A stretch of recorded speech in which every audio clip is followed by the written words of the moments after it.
So ngayon, interviewin lang natin siya kung bakit ba kayo na nag-invest itong napakagandang medical device from Japan.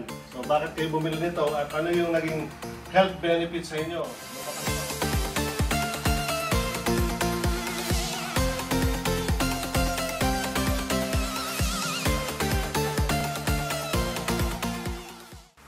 Hi, good morning, good afternoon, or magandang tanghali o magandang hapon. Kung saan nyo man napapanood itong video. So nandito kami ngayon sa Quezon City, sa isang bahay ni na Tita Season. Okay. Adorasyon Season. So ngayon, interviewin lang natin siya kung bakit ba kayo na nag-invest itong napakagandang medical device from Japan. So bakit kayo bumili nito at ano yung naging health benefits sa inyo? Lumakas pa katawan. By the way, 88 years old na si Nanay. So, Nay, sige po. Kaya nga ako malakas din dahil ay itong tubig na iniinom ko araw-araw.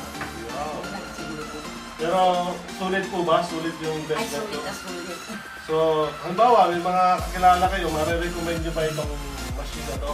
Alaga, inirecommend ako para bukas yung sulit. Yun. So, nakita nyo po.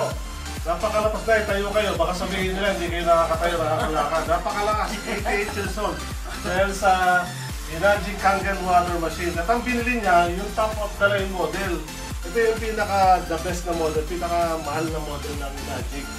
So kung wala pa po kayo nito, maglalagay po ako ng URL ng website dyan para bisitahin niyo po. Tingnan niyo lang po kung ito ba yung makakatulong sa pamilya niyo. Even sa opisina niyo, pati po mga alaga nating pets, maganda pa itong Kangen. Nakikita niyo po, kulay purple.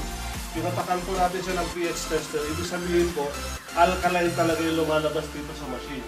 Ayan, so, ayun, once again, Nay, thank you so much po for investing in this medical device from Energy Kangen Water. And I wish you 150 years old and more celebration para po mas marami pa kayong moments and sa mga apo niyo po. Sana nga maraming sulit. God bless po yun. Thank you po, thank you. God bless po. Okay, bye-bye. Bye.